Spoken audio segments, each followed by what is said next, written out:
Hello friends, मैं अनूप कुमार सिंह। आज आपको विशेष प्रकार का जो अपना वर्ग है, रोड वर्क, उसमें कई प्रकार की समस्याएं बच्चों को आती हैं। अभी कुछ दिनों पहले हमारे पास एक लड़का फ़ोन किया और बोला कि सर मेरे को थोड़ी सी जानकारी चाहिए थी कि हमको सर इंटरव्यू देना है। हमको इंटरव्यू के हिसाब से हमको चीज़ें बताया दिए जाएगी, मतलब उसमें क्या क्या हमको पूछ सकते हैं। वो लड़का अपना कहना चाहिए कि डामर रोड यानी बिटुमेन रोड भी बना चुका था और सीसी रोड को भी बना चुका था। लेकिन इंटरव्यू के हिसाब से बच्चे को अपने आप में कॉन्फिडेंस नहीं आ रहा था कि अपने को क्या चीज़ वहाँ पूछी जा सकती है या फिर क्या चीज़ को हमको बताना है सामने वाला अगर कुछ ऐसी बात पूछता है तो मैंने सोचा क्यों ना इस टॉपिक पे मैं एक छोटा सा शॉर्ट वीडियो बना कर दे दूँ, ताकि क्या है कि वो तो एक अकेले बच्चे का प्रॉब्लम था, वो मुझे जानता था, उसने मुझसे फ़ोन पर बात करके जानकारी ले ली। तो मैं अब आपको ये समझ कर कि ये हो सकता है प्रॉब्लम कई लड़कों की होगी जिनको इंटरव्यू में जाते समय जानकारी लगता होगा। कहीं ना कहीं फ्रेशर्स बच्चों के लिए भी बहुत अच्छी जानकारी ये रहेगी कि आप लोग इस बात को समझें, जानें, और कहीं भी अगर इंटरव्यू देने जाते हैं तो एक सिंपल सा टर्मिनोलॉजी कि सबसे पहले अगर हम रोड वर्क में जा रहे हैं तो उनको ये पता होना चाहिए कि रोड वर्क में किस तरह के पेमेंट पे वर्क होता है। तो यहाँ पर अगर हम टाइप्स ऑफ पेमेंट की बात करें तो टाइप्स ऑफ पेमेंट में दो तरह के पेमेंट होते हैं। पहला है जो मोस्टली कॉमन यूज़ होता है सब जगह, वो होता है फ्लेक्सिबल पेमेंट। और दूसरा जो हमारा पेमेंट है वो है रिजिड पेमेंट। रिजिड पेमेंट का मतलब ये हुआ कि उसमें फ्लेक्सिबिलिटी बिल्कुल भी नहीं है, वो रिजिड है। और फ्लेक्सिबल पेमेंट का मतलब हुआ वो फ्लेक्सिबल है, वो रिजिड नहीं है। इसका मतलब इससे हम पहले एक जनरल जो उसमें डिफरेंस है वो समझेंगे।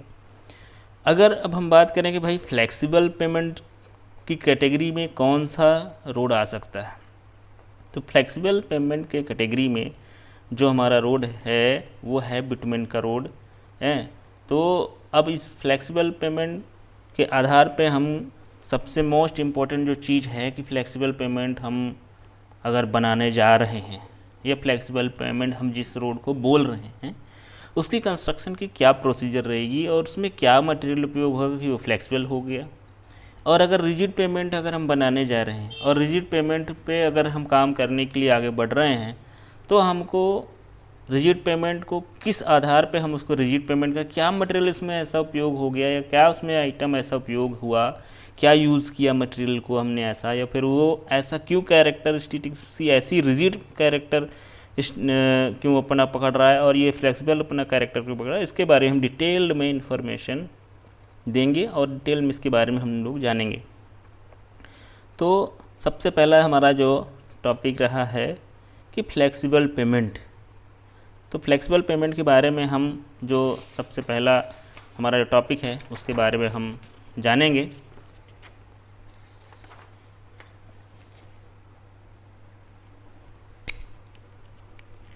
हमारा जो पहला टॉपिक है फ्लेक्सिबल पेमेंट।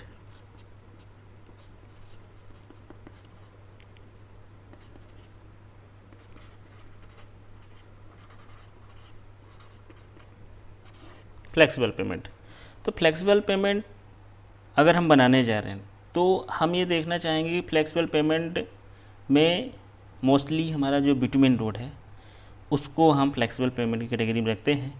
कुछ और भी तरीके के फ्लेक्सिबल पेमेंट हो सकते हैं, है ना, लेकिन हम उन सब चीज़ों को इसलिए ज़्यादा डिस्कस नहीं करते हैं क्योंकि क्या है कि जब हम कहीं कोई क्वेश्चन का जवाब दे रहे होते हैं तो वहाँ पर मोस्टली बिटुमेन रोड के रूप में ही हमको पूछा जाता है कि फ्लेक्सिबल पेमेंट के बारे में आप बताइए या फिर आप क्या जानते हैं फ्लेक्सिबल पेमेंट के बारे में। तो हम ज़रा समझते हैं कि किसी भी पेमेंट का स्ट्रक्चर होता कैसे है और वो किस लेयर में फ्लेक्सिबल बन जाता है और किस लेयर में रिजिड पेमेंट बन जाता है। तो हम ज़रा समझते हैं। हम एक क्रॉस सेक्शन ड्रॉ कर रहे हैं, टिपिकल क्रॉस सेक्शन, जिसमें हमको सभी लेयर्स जो हमारी होती हैं उस लेयर का हम एक जनरल इन्फॉर्मेशन देंगे इसमें। तो हम देखते हैं कि हमारा जो रोड का शेप रहता है, क्रॉस सेक्शन कुछ इस तरह से रहता है।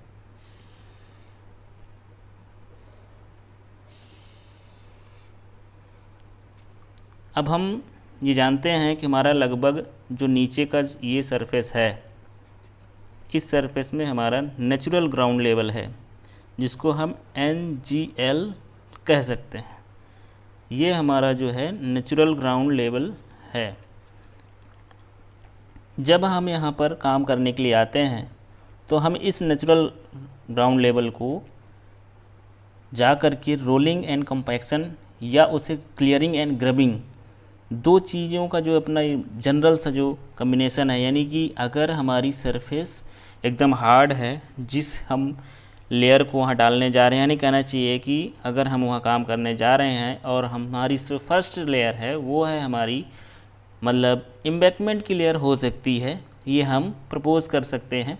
लेकिन जनरल कई जगह एम्बैकमेंट की लेयर नहीं आ पाती है, क्योंकि वहाँ पर रोड की हमारी सरफेस का जो स्टाटा है वो कई बार हार्ड स्टाटा मिल जाता है, यानी कहना चाहिए कोई मुरम जोन है, यानी कहना चाहिए मुरम भाटा या मुरम जोन, या यानी कहना चाहिए कि जो इलाका अगर कोई हार्ड सॉइल से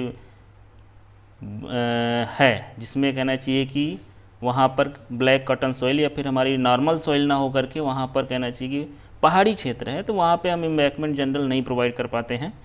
तो वहाँ पर हम सीधे बात करते हैं कि सबसे पहला जो हमारा सरफेस को ड्रेसिंग करने का CNG का वर्क होता है, हम लोग CNG करते हैं।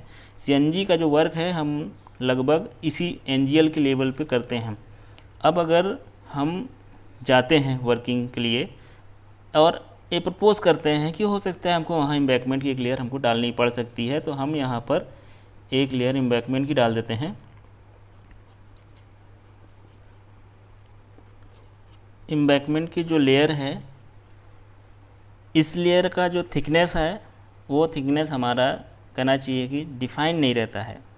उसका कारण ये है कि एम्बैकमेंट हमको एज़ पर रिक्वायर्ड रोड की हाइट के हिसाब से देना पड़ता है। अगर हमको एम्बैकमेंट बनाना है तो एम्बैकमेंट में सबसे इम्पोर्टेंट चीज़ ये होती है कि हमको हो सकता है 200 की लेयर डाल के काम हो जाए, हो सकता है कि वहाँ पर 500-600 का भी लेयर डालना पड़ सकता है, पर उसमें हमको इतनी ज़्यादा कहना चाहिए कि प्रॉब्लम नहीं रहती है, क्योंकि हमको वहाँ पर रोड का टॉप लेवल यानी कि FRL जिसे कहते हैं वो हमको पता होता है। FRL को देख करके हम नीचे डिसाइड कर पाते हैं कि वहाँ पर एम्बैकमेंट की कितनी लेयर या एम्बैकमेंट आएगा कि नहीं आएगा। अब हम जो दूसरी लेयर बनाते हैं वो बनाते हैं सबग्रेड की, ESG सबग्रेड। सबग्रेड की जब हम लोग लेयर बनाते हैं तो सबग्रेड का जो थिकनेस है वो 500 mm फ्रेश रोड में हम लोग प्रोवाइड करते हैं। 500 mm की थिकनेस जो है हम फ्रेश रोड में सबग्रेड की प्रोवाइड करते हैं। और सबग्रेड का मोस्टली वर्क होता है कि अगर किसी भी रोड में सबग्रेड का मटेरियल उसका क्वालिटी जो है अगर सबसे शानदार रहा उसकी क्वालिटी वाइज, तो वो रोड हमारा वहीं से सबसे स्ट्रेंथी हो जाता है। कई बार रोड में सबग्रेड का जो मटेरियल है उसके सिलेक्शन में कई बार हमारे जो साइड के लोग होते हैं वो सही नहीं सेलेक्ट कर पाते, जिससे हमारा रोड में हर मटेरियल कॉस्टली जो होता है, ऊपर का जो लेयर है वो ज़्यादा कहना चाहिए कि इकोनॉमी बेस्ड ज़्यादा महंगा होता है, ज़्यादा उसकी कॉस्ट ज़्यादा होती है क्योंकि वो मेटल का होता है। सबग्रेड जो होता है वो हमारा मुरम का होता है या सिलेक्टेड स्टाइल का हो सकता है। ये मुरम का आइटम इसमें डलता है और एम्बैकमेंट में सॉइल डलती है। सॉइल में भी एक जो उसका मेन कहना चाहिए पर्पज सेलेक्टेड सॉइल हुआ करती है, सेलेक्टेड सॉइल हुआ करती है। और सबग्रेड में मुरम डलता है जो कि हमारी मैक्सिमम 500 mm थिकनेस पे डलता है। अब हमारा अगर हम बात करें कि फ्लेक्सिबल पेमेंट और रिजिड पेमेंट में अगर हम देखें तो अभी ये दोनों लेयर एकदम कॉमन है। अभी हमारा ये रोड फ्लेक्सिबल और पेमेंट या रिजिड पेमेंट में कोई भी अभी डिफाइन नहीं हो सकता है कि इसमें हमने अभी रिजिड पेमेंट डाला कि फिर फ्लेक्सिबल डाला। अभी ये दोनों लेयर दोनों कहना चाहिए पेमेंट में यूज़ होंगी एम्बैकमेंट सबग्रेड की। इसके बाद लेयर आती है हमारी जीएसबी की।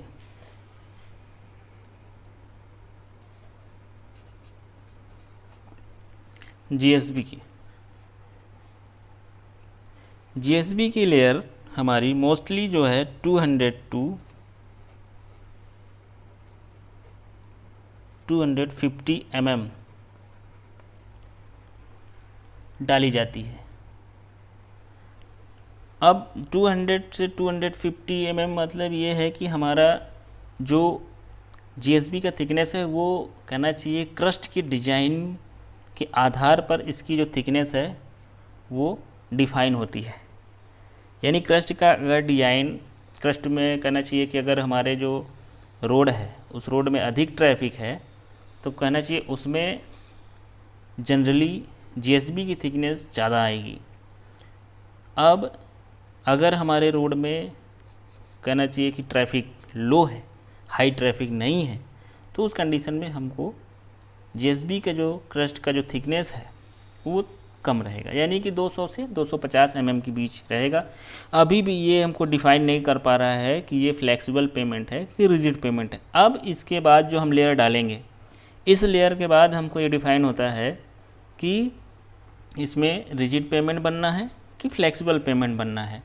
तो अब हम देखते हैं अगला लेयर क्या डलेगा। हमारी जो अगली लेयर है ये है WMM।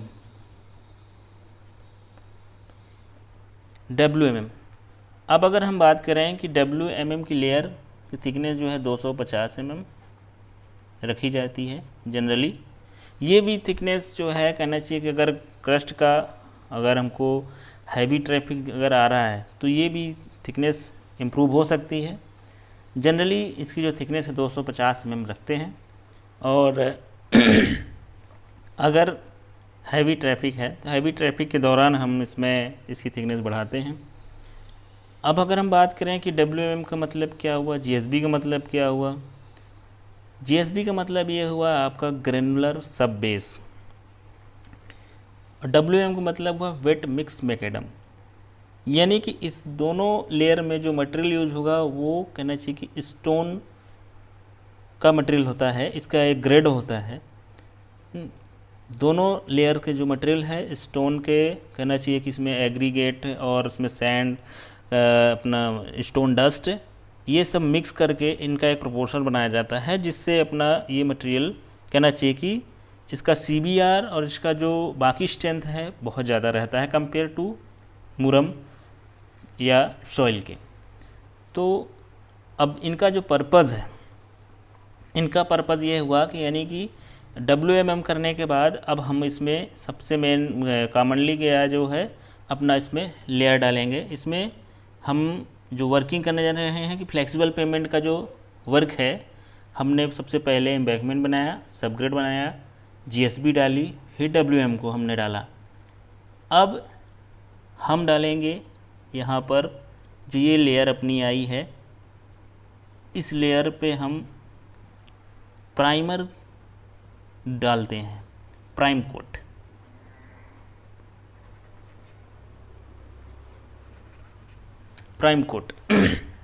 प्राइम कोट डालने का क्या पर्पज़ है, जो हमारा WMM का मटेरियल यूज़ हुआ है वो स्टोन का मटेरियल है, उसमें क्रस्ड स्टोन, इसमें 20, 10, 6 mm इस तरह का जो डस्ट वगैरह है सब मिक्स करके प्रोपोर्शन में लाते हैं ग्रेड के हिसाब से, और उसको डाल करके रोलिंग करते हैं। रोलिंग करने के बाद क्या होता है कि हमारी ये सरफेस तैयार होती है डामर करने के लिए, बिटुमेन का लेयर बिछाने के लिए तैयार होती है। लेकिन हम इसमें डायरेक्ट बिटुमेन ना बिछा करके हमने इमल्सन डालना होता है। प्राइम कोट में हम SS1 का प्राइम कोट करते हैं। प्राइम कोट करने के बाद हम कहना चाहिए कि डामर जब हमको बिटुमेन उस पर ले करना हो, बिटुमेन का मिक्स ले करना हो, तो उसके 24 आवर्स पहले हमको प्राइम कोट करना होता है, जो SS1 आइटम होता है। देन हम टेक कोट करते हैं, यानी कि टेक कोट का जो हम स्प्रे करना है, टेक कोट जब हमको स्प्रे करना है तो टेक कोट हमको बिफोर 30 या 30 मिनट्स या 1 आवर के लमसम में अपने को पहले कर देना है। इसको हम RS1 कहते हैं। RS1 ये स्लो सेटिंग होता है, ये रैपिड सेटिंग होता है, इसलिए इसका RS1 नाम है, या स्लो सेटिंग के कारण SS1 नाम है। देन अब हमको इसमें बेसिक जो चीज़ है, अभी SS1 और RS1 का जो हमने छिड़काव कर दिया है, 24 घंटे पहले हमने इसको किया और 1 घंटे पहले हमने RS1 का छिड़काव किया। और हम अब इसमें लेयर डालेंगे TBM एंड BC की।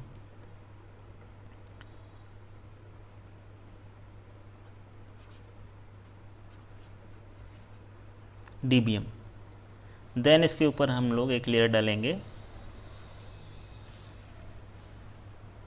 BC की।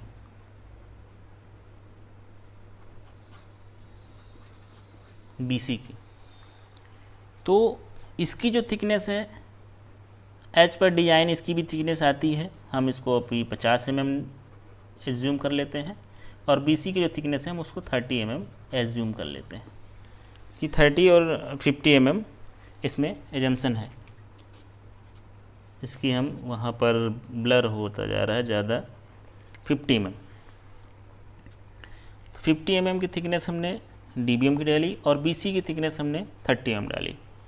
तो कहना चाहिए इस तरह से हमारा कहना चाहिए फ्लेक्सिबल पेमेंट हमारा कंप्लीट हुआ। इसमें एक विशेष चीज़ जो है मैं आपको बताना चाहूँगा कि अभी हमने इसमें एक पार्ट को अभी रखा है, यानी कि हमारा जो डामर पार्ट है लगभग यहाँ और यहाँ तक है, और ये हमारी जो बॉडी है, ये बॉडी जो है इधर, ये बॉडी जो है ये हमारा शोल्डर है,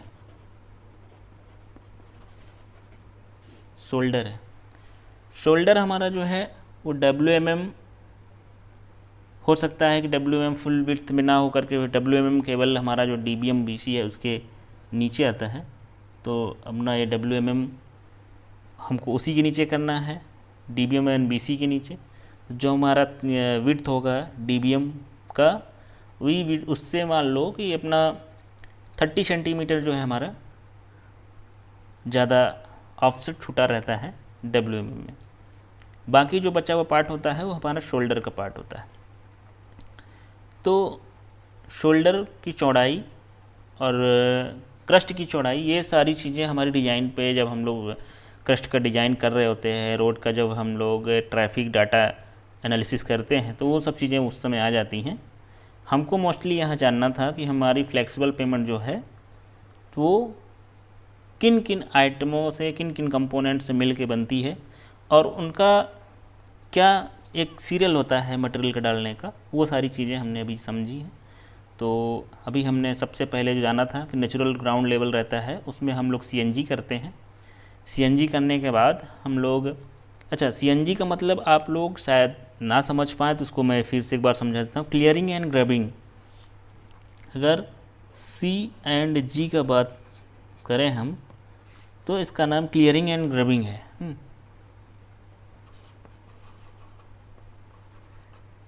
क्लियरिंग एंड ग्रबिंग,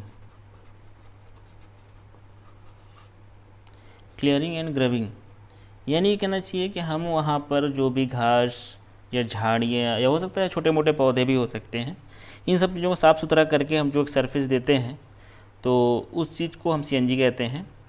फिर उसके बाद OGL कंपैक्शन की भी बात आती है। जो हमारा नेचुरल ग्राउंड लेवल रहता है CNG करने का ओरिजिनल ग्राउंड लेवल हो जाता है। तो OGL को हम लोग कंपैक्शन वगैरह करते हैं। देन एम्बैकमेंट, सबग्रेड, GSB यानी ग्रेनुलर सब बेस, और WMM जो हमारा बेस कोर्स होता है, उसको बेस कोर्स भी कह सकते हैं WMM को हम लोग, यानी इसको बेस कोर्स भी कहा जा सकता है, बेस कोर्स भी कहा जा सकता है, लेकिन हम जनरल बेस कोर्स में WMM का मटेरियल डालते हैं। आज लेटेस्ट में अगर हम कहीं जाएंगे तो WMM ही सब जगह डलता है, उसके बाद DBM और उसके बाद BC। तो इस तरह से हमारा जो फ्लेक्सिबल पेमेंट का जो पार्ट है वो हमारा पार्ट ख़त्म होता है। देन अब हम लोग बात करेंगे रिजिड पेमेंट के बारे में। तो रिजिड पेमेंट के बारे में अब हम जानकारी लेंगे।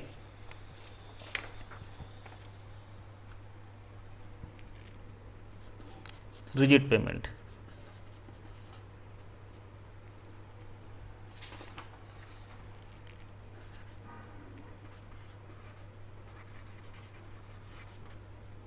रिजिड पेमेंट, रिजिड पेमेंट की अगर हम बात करते हैं तो हमने पहले देखा है कि हमने जैसे ये एक सेक्शन बनाया था, सेम ऐसी भी एक सेक्शन और हम बना देंगे इस तरह से। और हम इस बार थोड़ा फास्ट करेंगे क्योंकि हम पहले एक बार बता चुके हैं, ये एनजीएल था। हमने ये बताया है कि आपको सबसे पहले एम्बैंकमेंट बनाना है, देन सबग्रेड बनाना है, EMB और SG दोनों की थिकनेस, इसकी थिकनेस डिफाइनेड नहीं है, अपन कुछ भी डाल सकते हैं, एज पर रिक्वायर्ड साइड रहती है 200, 300, 400, 500 मीटर कुछ भी डाला जा सकता है, वो एज पर साइड की रिक्वायरमेंट होती है। सबग्रेड की थिकनेस फिक्स है 500 mm, हमको मैक्सिमम 500 mm का सबग्रेड डालना रहता है, उससे हम लोग कम डाल सकते हैं, ज़्यादा डालने की आवश्यकता नहीं रहती। उसके बाद हम लोग GSB डालेंगे।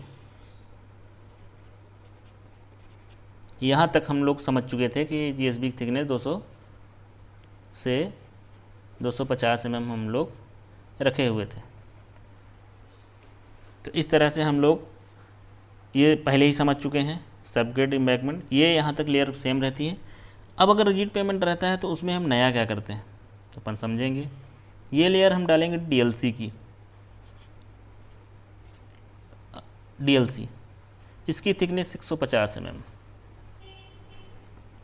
अब हम समझ सकते हैं कि अगर DLC की थिकनेस 150 mm है तो DLC को हम ज़रा जानना चाहते हैं कि DLC है क्या।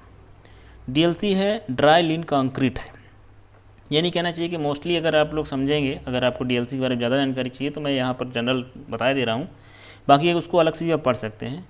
DLC क्या है कि आपका सीमेंट और रेत यानी सैंड और एग्रीगेट का ही मिक्स है, तो इसका जो रेशियो है 1:15 के रेशियो में चलता है, यानी कहना चाहिए कि हमारा 1 क्यूबिक मीटर में 150 kg सीमेंट हमारा लगता है।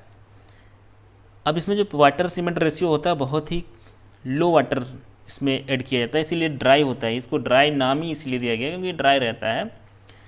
इसको ड्राई रखने का पर्पज़ ये है कि हम इसमें जब लेयर डालते हैं तो इसमें रोलिंग किया करते हैं। जनरल मतलब ड्राई लीन कंक्रीट यानी कंक्रीट में रोलिंग होती है, नहीं देखा होगा वो अपने, उसमें सीधे वाइब्रेशन का उपयोग किया जाता है ताकि वाइब्रेट करके पूरे उसके एयर वाइट्स जो होते हैं निकाले जाते हैं। लेकिन DLC में वाइब्रेशन उस तरह से नहीं दिया जाता, DLC में सीधे रोलर चला जाता है और रोलर के माध्यम से वाइब्रेशन दिया जाता है। यही बेसिक ये डिफरेंस है DLC डालने का। और DLC डालने से सबसे इम्पोर्टेंट जो वर्क ये हुआ कि इसमें वर्किंग फास्ट हो गई है और साथ में इसमें ज़्यादा स्ट्रेंथ आता है कम कॉस्ट लगा करके। तो ये हमारी इकोनॉमिकली हमको ज़्यादा सूटेबल है, इसलिए हम लोग इसका उपयोग करते हैं।